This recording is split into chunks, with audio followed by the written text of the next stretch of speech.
Bom, tenho 4 degraus aí a escalar, né, a galgar na nossa reflexão de hoje. No primeiro cochilo eu paro. Mas vamos lá, primeiro degrau, ver se eu chego até o 4º.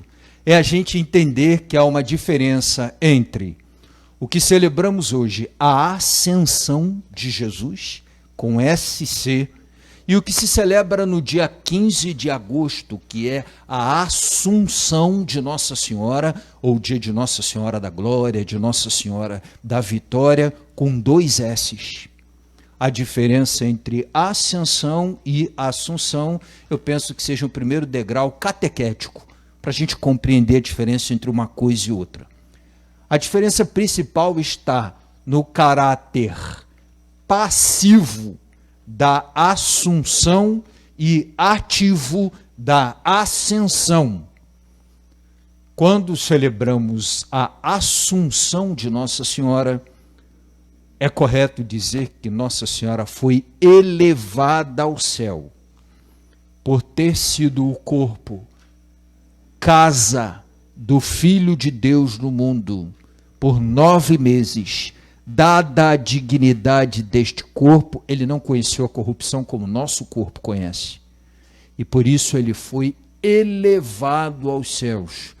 Eu acentuei o caráter passivo porque não por força própria, mas em virtude dos méritos de ter sido ela e aquele corpo a casa de Deus por 9 meses, ela foi elevada aos céus, elevada à condição humana, à comunhão divina, à vida eterna.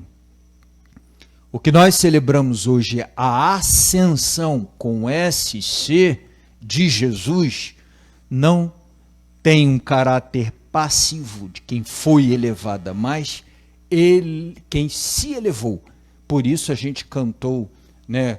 O Senhor se elevou, subiu ao toque da trombeta, por conta da dignidade de ser o Verbo, a segunda pessoa da Trindade que se fez homem para nos salvar. Jesus simplesmente retorna à sua casa definitiva, no sentido de que retorna à sua plena comunhão com o Pai. Então Jesus não foi elevado, ele se elevou, retornou. Por isso a ascensão com SC e a assunção de Nossa Senhora com 2 S's. Entendido esse primeiro ponto? Então aqui, primeiro degrau percorrido.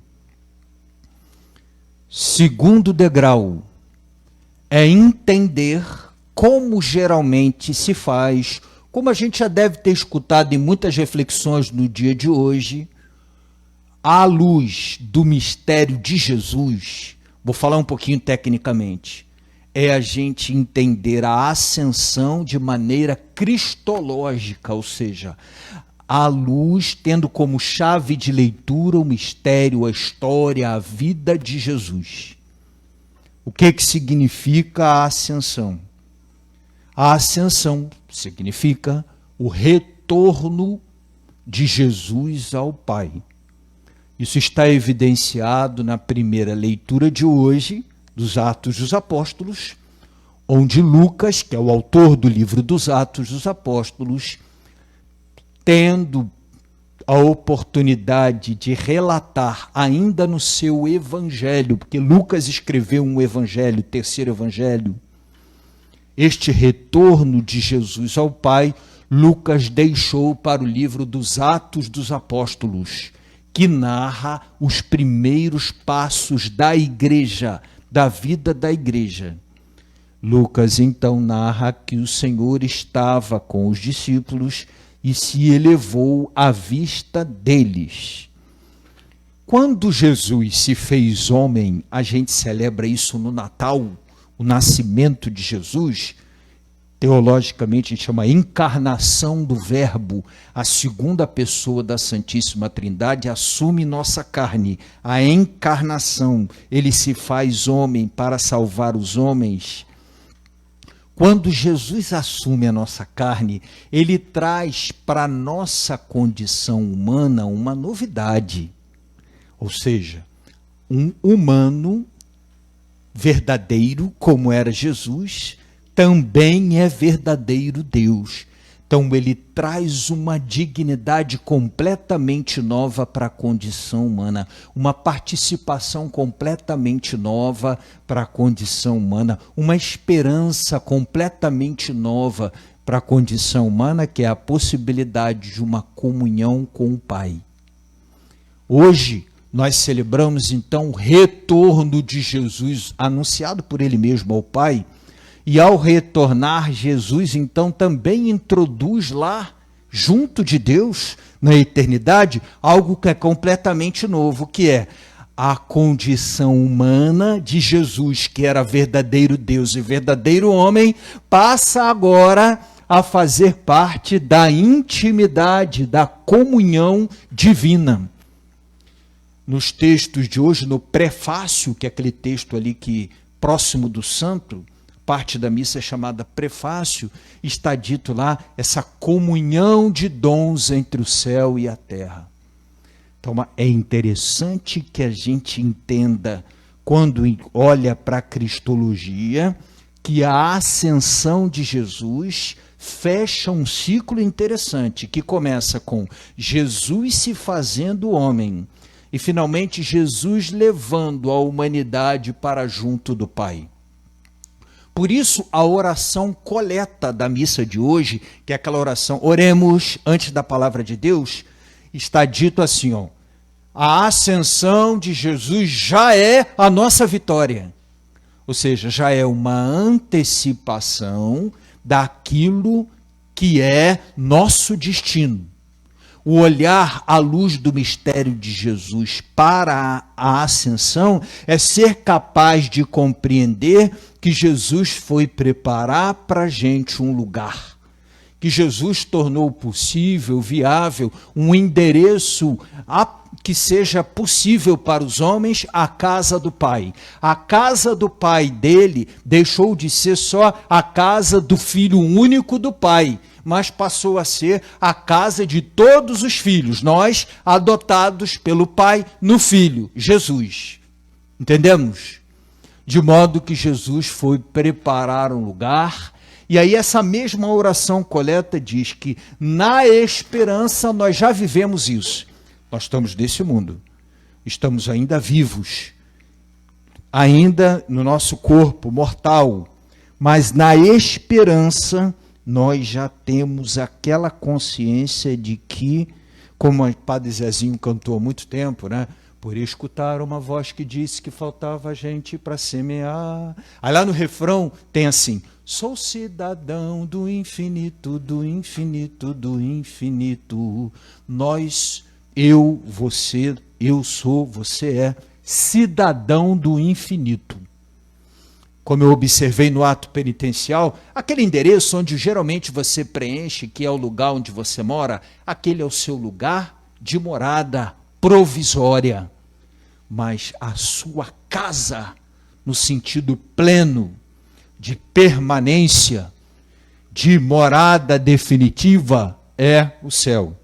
Depois, usando uma referência mais próxima da gente, né, que não seja Santo Padre Zezinho, que já está um pouco distante, meio datado, mas a gente cantou há pouco aí, canta nas igrejas, o meu lugar é o céu, é lá que eu quero morar, exatamente fazendo referência a isso. Padre Fábio de Mello já cantou também, filho do céu,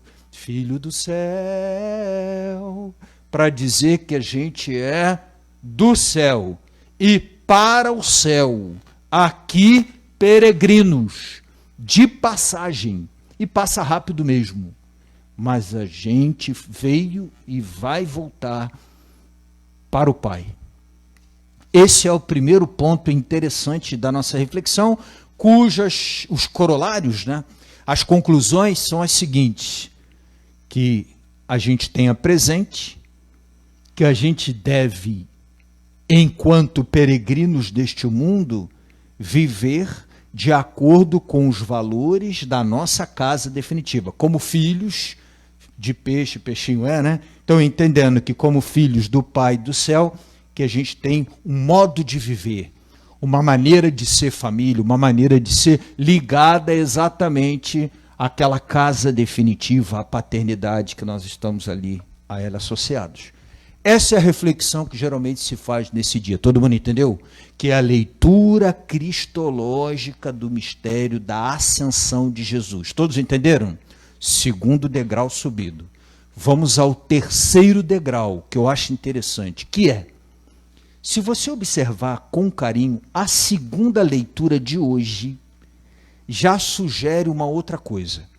A igreja escolhe o texto da carta de Paulo aos Efésios, que das cartas de Paulo, dos textos de Paulo, é o que mais se refere, que mais fala sobre a igreja. O que quero propor no nosso terceiro degrau é que a gente também tenha um olhar à luz do mistério da igreja no mundo, para a ascensão de Jesus. A reflexão de Paulo na segunda leitura de hoje diz assim, ó, Cristo hoje subiu aos céus. Ele é a cabeça de um corpo que é a igreja, e nós somos os membros deste corpo. Paulo termina aí. E aí, só para a gente não haver um descompasso entre a leitura cristológica, o quanto que eu fiquei ali, me detive, e aquela eclesiológica, a segunda, vou fazer só mais um pequeno comentário, que é entender que aquilo que é celebrado por Jesus e celebrado na liturgia acontece não só na cabeça, mas no corpo todo. Ou seja, nossa ascensão, na ascensão de Cristo, é celebrada hoje como membros do corpo que é a igreja. Entendemos? O terceiro degrau. Agora vamos ao último degrau. Santo Agostinho, no quarto para o quinto século, 380, 430, a extensão da vida de Santo Agostinho, principalmente ali no quinto século. Santo Agostinho, num dia como o de hoje, na comunidade dele, numa homilia, celebrando a ascensão, propôs a seguinte reflexão para a sua comunidade. Hoje, Jesus subiu aos céus. Ele é a cabeça de um corpo que é a igreja. Vocês já viram uma cabeça viva separada do corpo? Ou um corpo vivo separado da cabeça? Se estão vivos, corpo ou cabeça, estão unidos. Separados, não estão vivos. A partir daí, naquele estilo dialético de Santo Agostinho, ele diz assim, nós subimos com ele. Subir com ele significa que a ascensão dele também é nossa, e isso significa que os nossos valores, que a maneira como a gente entende ser família, que a maneira como a gente entende, por exemplo, o nosso trabalho, que os valores que conduzem nossa vida têm como fonte de sentido, eles brotam, têm como fonte, têm como fundamento, onde está a nossa cabeça, que é Cristo. Ou seja, são valores que brotam da eternidade, do céu, e não valores que são do chão, porque nós subimos com ele. Entretanto, sugere Santo Agostinho, numa contra-expectativa, ele insere aí uma conjunção adversativa, entretanto, nós, como corpo, a igreja, como corpo, permanece nesse mundo. A gente acorda, pega o ônibus, vai trabalhar, ou pega o trem, ou vai de carro, e a gente toca a vida, e a gente trabalha, e a gente estuda, cada um tem os seus compromissos, tem as suas atividades, nós continuamos neste mundo. E ele também permanece conosco, de modo que cabeça e corpo continuam unidos nesta comunicação de dons entre o céu e a terra. E aí, nesse sentido, nós pisamos esse chão, vivemos neste mundo e não podemos esquecer que temos no mundo uma missão ligada a significar, ser fermento na massa, dar as formas de Cristo, conformar a Cristo. que a gente vai ser família, vai criar os filhos, que a gente vai trabalhar, que a gente vai estudar, vai lutar por conquistar coisas sem perder de vista o modo de se fazer isso unido à cabeça, que é Cristo. Não de qualquer jeito, não ao modo de quem só está com o pé no chão, mas não está com a cabeça no alto.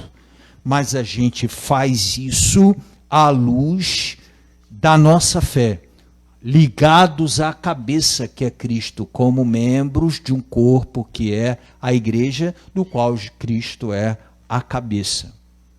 Aí, nesse último degrau, Santo Agostinho está unindo as duas dimensões, aquela propriamente cristológica e a outra que eu apresentei aí, eclesiológica, que nos ajuda a entender que celebrar a ascensão tem o primeiro aspecto.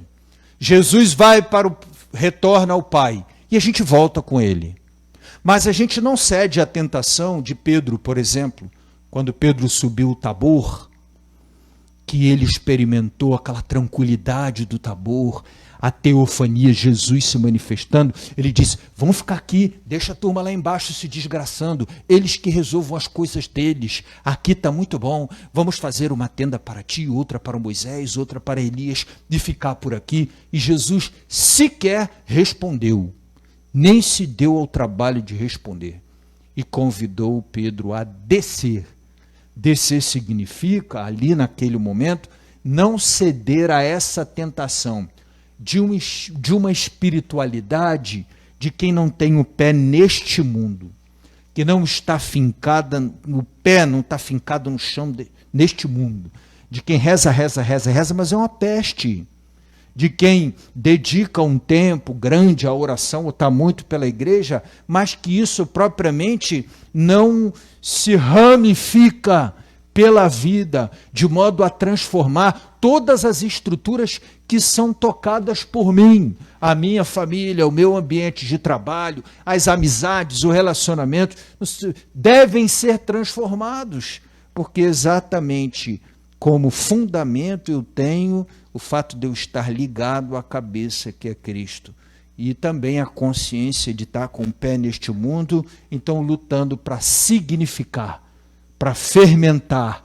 para transformar, para dar novo sentido para esse mundo, em tudo que a gente faz. Dos mais novos aqui presentes, jovens, adolescentes, não cabe aquele argumento, mas todo mundo faz. Aquilo que sua mãe disse para você, diz para você, e a minha diz para mim, cabe, mas eu não sou mãe de todo mundo, não é isso? Esse é o argumento de quem não percebeu que é convidado a ser fermento na massa. Estar com, sem ser como. Estou ali para dar sentido, para iluminar, para salgar, não salgar no sentido de distinguir sabor, sal da terra, para dar sentido e dar razão. Aqui chego ao meu quarto degrau com o saldo de uma pessoa cochilando. Duas. Uma criança, então eu vou descontar, mas com 2 cochilos. Agradeço, eu acho que a gente entendeu direitinho, então, né, a proposta dessa tensão interessante, sugerida é a dialética de Santo Agostinho, para a gente compreender e refletir um pouco sobre nossa presença e missão no mundo à luz dos valores eternos.